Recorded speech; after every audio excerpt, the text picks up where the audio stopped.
Hi everyone, welcome to Covered Bridge on TV8. I'm Kim Fuller, Editor-in-Chief of Covered Bridge Magazine. I'm Bobby LaRue, the Director of Partnerships at Covered Bridge Magazine, and today we have the pleasure of sitting down with Brett and Tam Donelson of Donelson Coaching. Hi, thanks for having us. Yeah, thanks for being here. So Brett and Tam are also the co-founders of The Cycle Effect, which is a very well-known nonprofit here in Eagle County, and have the pleasure of working with a lot of athletes. And so the article that we worked with them on in the abundance issue of Covered Bridge is called There's No I in Athlete. And I had the pleasure of working with Donelson Coaching for the summer months in running and mountain biking mostly to train. And so it's really reflection on why I believe and have found, and also by interviewing the two of you, why it's important to have a coach in this process. So give us a little background on your fitness, your athleticism. I know you both participate in a lot of races throughout the year here locally and around the country. So Tam, why don't you start with a little bit of background on you? Ski school was kind of where I started and what brought me over here. So skiing is something that I love to do. And then when we got married, America was going to be like our home base. So I would follow the winters, and clearly then I had 4 seasons in a year, which was kind of novel, and I didn't know what to do with myself in the summer because I'm so used to being next to an ocean. Long story, got a bike. First experience on a mountain bike was awful, but ended up falling into triathlon. Then that turned into Xterra triathlon. I guess strong legs, skiers' legs. I happen to have a good advantage at riding. Loved that. Got reasonably competitive at that. Started racing pro. That just turns into a full-time job if you want to keep going with it. And then started personal training at the Western. And in amongst that, we've always been like training people outside of that don't quite know how to structure their training, and consistently from there, mountain bike races, running races. Then we got into longer races of like the Breck Epic, so 3-day to 5-6 day stage races, which was fun because that was something that we could do together. People thought we were crazy, but it worked out great. And it was a lot of fun. You really have the experience in all those different types of racing to help an athlete. Yeah. How about you, Brett?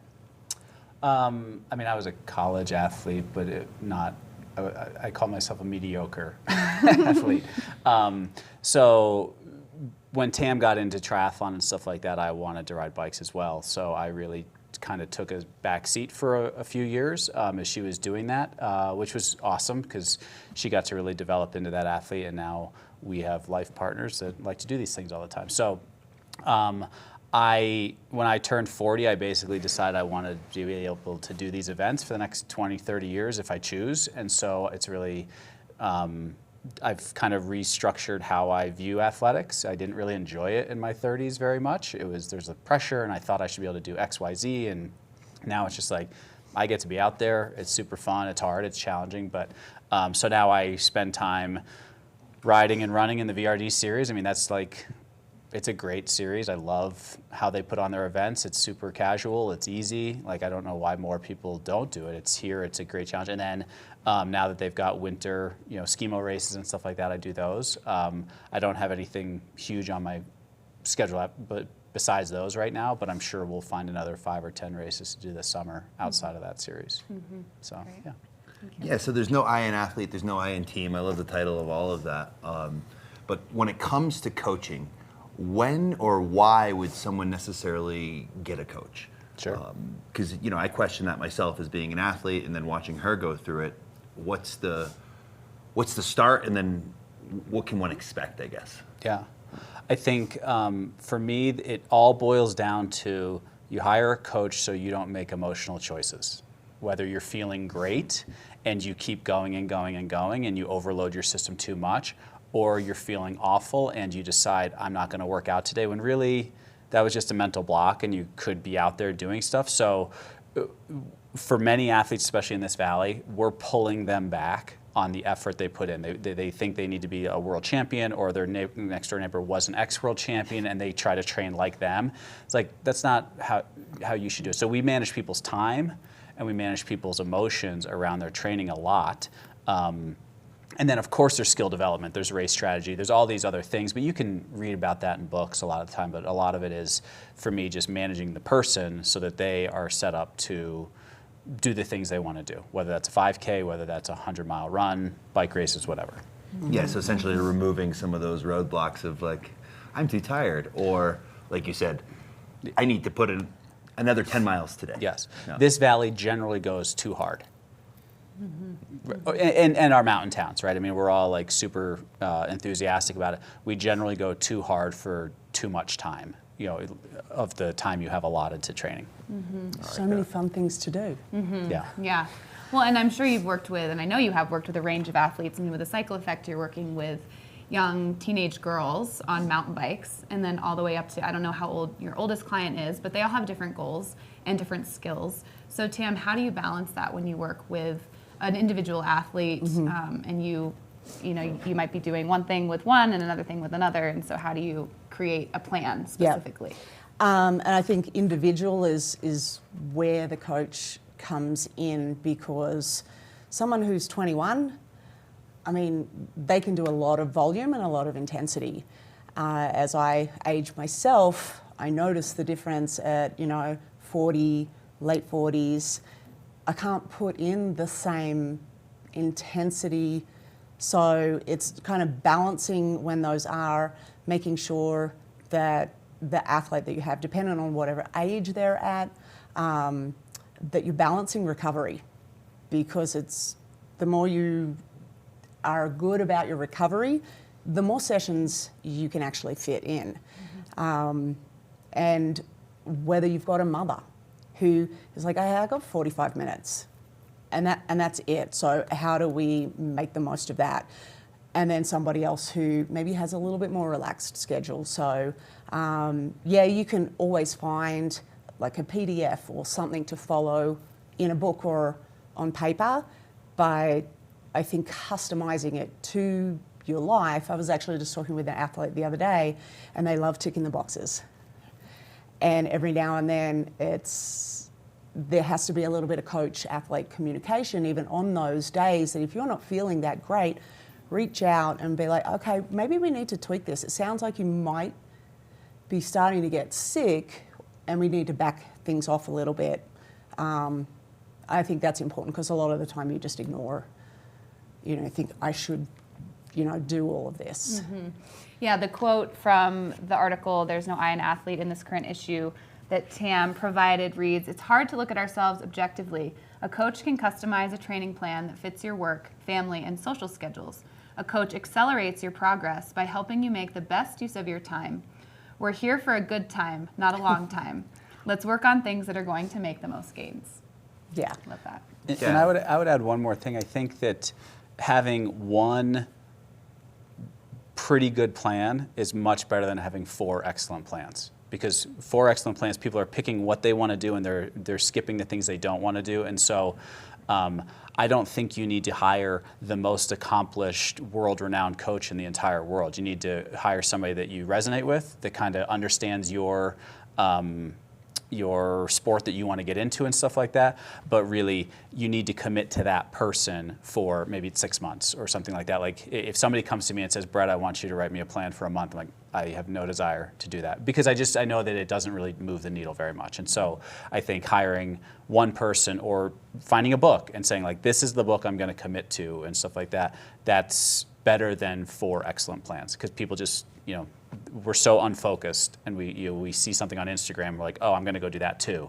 It's like, maybe we shouldn't do all of the things because we just don't have the time. Yeah, as someone who got to kind of watch the coaching and participate as the significant other, it was interesting to see the days that you made sure Kim had recovery. Because on those days, generally prior to the coaching plan, she would have still gone out and done something. But then the other days where it was like these pain cave type interval sessions, it's really difficult, I would say personally, to force myself to do that without a plan. Yep. And again, I was not necessarily on the plan, but I was on the plan following her. And some of those days, yeah, they are rough. And I also think what I noticed was a couple times during her training, you would be like, you are getting fatigued. Back off. Today you don't need to do the full workout, or you don't need to always be an A student if you're not feeling well. And I think that to me was, again, as the outsider looking in, was the most valuable part of it. Yeah. Because it is easy to just like you said, do the things that really feel good and then ignore the things that don't, and then also not recover because you're like, oh, well, I want to go skiing today, or I want to do this. And it's like Brett or Tam would put in like absolutely nothing today. Yeah. And Kim would have to, abide Well, by that. and I'm the same, like, I know all the things, but I still get caught in that trap where, so if this was the first year ever that I asked Tam to be my coach, right? ask After that like question. 20 years where we should Like, not coach should each we other. do It's that? not good for us. I said, you know what? You know me better than ever. You know my goals better than anybody else. And so I would walk into the kitchen some mornings, I'm like, I am exhausted. And she's like, oh, you should take the day off. Or things like that. And so everybody needs a sounding board on some level, and I think that's really what the coach is. And they're not also going to be that sounding board friend that just says oh, you're just take the week off, or you're feeling there's some accountability because they want to see you hit your results, but they also know you're meant to be fatigued today, suck it up. This go, is yeah. 2 days of intensity because we're building for a certain thing.